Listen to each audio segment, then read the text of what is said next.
Assalamualaikum warahmatullahi wabarakatuh. Waalaikumsalam warahmatullahi wabarakatuh.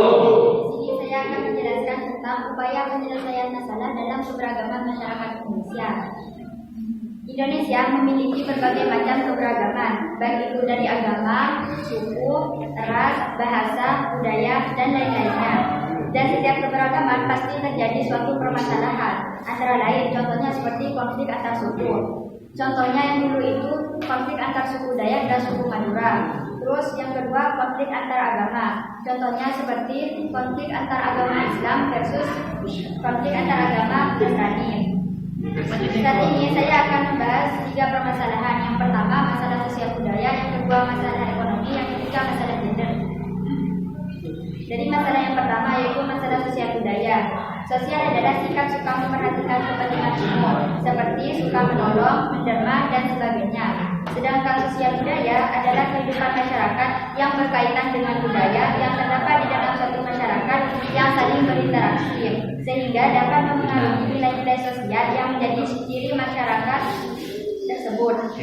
Contohnya seperti rumah adat, tari tradisional, baju adat, makanan khas, dan lain-lain. Contohnya saja di Madura. Madura memiliki rumah adat sendiri yang dikenal sebagai pegon, sedangkan makanan khasnya adalah sate. Baju adatnya adalah kebaya, dan alat musiknya yang terkenal saat ini dikenal dengan gaun. Ada beberapa masalah sosial yang dekat dengan masyarakat. Yang pertama, kemiskinan. Saat ini banyak peminta-minta atau pengamen yang berada di jalanan karena sebagian dari mereka ingin tetap bertahan hidup. Sebagian lagi mungkin hanya ingin bermain-main atau hanya ingin sebagai nipu orang lain. Maka cara menyelesaikannya diantaranya, yang pertama menciptakan lapangan kerja yang luas dan banyak bagi warga. Misalnya membangun suatu kafe. Nah, ketika membangun suatu kafe pasti membutuhkan yang namanya koki, pelayan, kasir, serta pembersih dari yang mencuci piring, mengepel, dan lain-lain. Cara yang kedua adalah memberikan bantuan atau subsidi kepada warga yang kurang mampu kebutuhan pokoknya. Misalnya berupa uang sehingga bisa dibeli bahan-bahan pokok atau berupa sembako. Yang kedua masalahnya adalah kesenjangan sosial. Kesenjangan sosial merupakan suatu kondisi di mana ada hal yang tidak seimbang dalam kehidupan. Misalnya antara kehidupan di kota yang penuh dengan polusi dan desa yang masih terasa sejuk, serta bahan pangan dan bahan pokok yang jauh lebih tinggi harganya dibanding di desa. Maka cara menyelesaikannya diantaranya adalah 1. Memberi akses kepada tiap masyarakat untuk memanfaatkan fasilitas sosial yang ada, serta memberi kesempatan yang sama kepada seluruh masyarakat untuk mengembangkan dan meningkatkan perekonomiannya. Misalnya membangun rumah sakit, membangun sekolah, membangun masjid. Masalah yang kedua yaitu pengangguran. Saat ini banyak orang yang menjadi pengangguran disebabkan kurangnya lapangan kerja serta kinerja seseorang yang tidak mencapai standar. Maka cara penyelesaiannya diantaranya adalah meningkatkan mutu pendidikan. Misalnya, bagaimana sistem pembelajaran di sekolah. Contohnya ya, cara guru menyampaikan materi kepada siswa. Apakah itu gampang dipahami atau tidak? Terus yang kedua, meningkatkan keterampilan tenaga kerja. Misalnya saat ini ada wisata yang menggunakan sistem melukis. Nah, di wisata itu kita bisa bagi seseorang yang sedang melukis atau sedang menggambar bisa meningkatkan kreativitasnya ketika pergi ke wisata tersebut. Yang ketiga yaitu mendirikan pusat-pusat latihan, misalnya seperti BLK atau Balai Latihan Kerja. Nah, di BLK itu kita bisa atau dikenal sebagai kursus. Khususnya itu ada kursus menjahit. Nah, ketika kursus di sana juga diberi gaji atau bisa disebut juga bukan gaji tapi sebagai modal usaha untuk membangun usaha sendiri. Selain dari cara penyelesaiannya ini, banyak orang jadi pengangguran tapi itu memang keinginannya, tidak ingin berusaha. Jadi jika memang ada cara menyelesaikannya, tapi tidak ada semangat dari seseorang tersebut, maka itu tidak bisa. Masalah yang ketiga yaitu kriminalitas. Saat ini kasus kriminalitas sangat banyak, baik secara online maupun offline. Misalnya adalah pembunuhan, penipuan, dan pencabulan.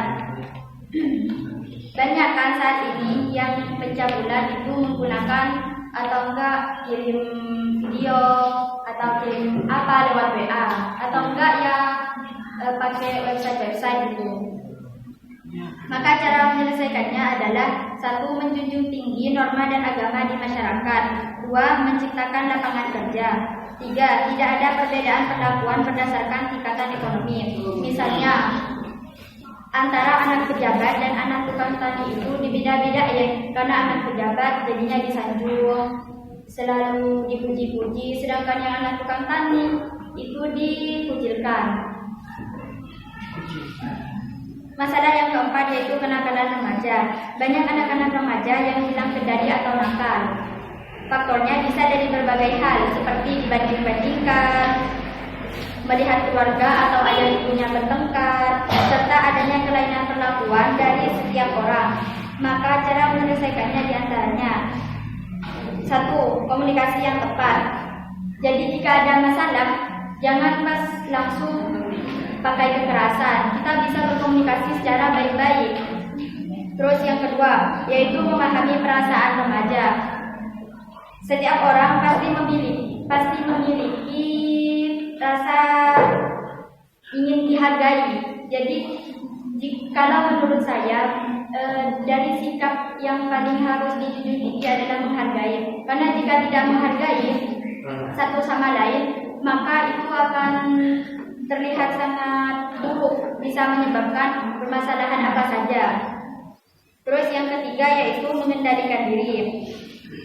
Permasalahan yang kelima yaitu aliran sesat. Cara menyelesaikannya adalah cukup bagi orang Islam yaitu berpegang teguh pada Al-Quran dan Sunnah Rasul.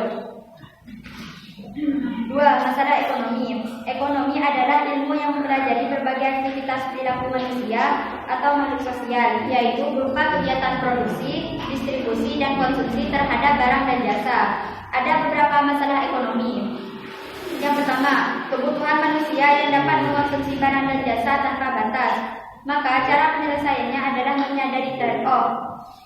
Trade-off sendiri adalah situasi di mana seseorang harus membuat keputusan untuk memilih sesuatu hal dengan mengorbankan hal lain dengan alasan ekonomis.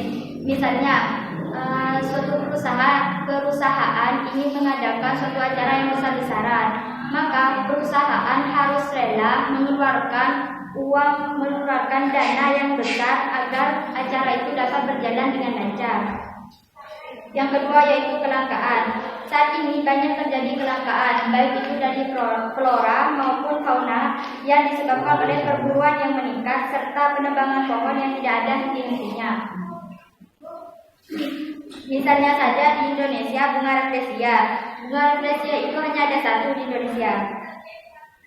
Maka cara menyelesaikannya diantaranya adalah menyusun skala prioritas. Yang kedua, menghemat penggunaan sumber daya alam. Yang ketiga, memelihara kelestarian alam. Masalah yang ketiga yaitu kegunaan alternatif. Kegunaan alternatif adalah energi yang berperan menggantikan energi konvensional yang terdapat campur tangan manusia agar lebih maksimal. Misalnya saja yang sangat lumrah saat ini adalah ponsel, komputer, dan alat kendaraan. Semua itu ada campur tangannya manusia. Contohnya saja, kalau ponsel kalau dulu ingin memberi pesan itu lewat surat, sedangkan sekarang sudah ada ponsel. Terus masalah yang keempat adalah sumber daya manusia. Cara menyelesaikannya ada dua. Yang pertama, pelatihan. Jadi sebelum kita ingin bekerja sesuatu, kita harus ada pelatihan dulu. Yang kedua yaitu bantuan modal usaha. Masalah yang ketiga yaitu masalah gender. Gender adalah kesetaraan antara laki-laki dan perempuan. Ada beberapa masalah gender. Yang pertama, kekerasan fisik maupun non-fisik. Yang kedua, pemukulan, penyiksaan, pelecehan yang mengakibatkan perasaan tersiksa dan tertekan. Contohnya saya sendiri ya seumpamanya itu saya tiba-tiba ada nomor masuk yang tidak dikenal yang masuk ke ponsel saya. Tiba-tiba dia mengirim hal yang tidak seharusnya saya tonton. tonton. Contohnya ya kayak video pornografi atau kalian paham sendiri. Terus karena saya merasa itu sudah bukan hal yang selayaknya saya tonton, saya merasa tertekan, sehingga menyebabkan perasaan saya itu merasa tersiksa. Yang ketiga itu pelecehan seksual. Yang keempat eksploitasi seks terhadap perempuan dan pornografi. Eksploitasi adalah pengambilan hak secara paksa. Contohnya suruh anak mengemis, ibu malah santai berteduh. Kurang lebihnya mohon maaf. Wassalamualaikum warahmatullahi wabarakatuh. Waalaikumsalam.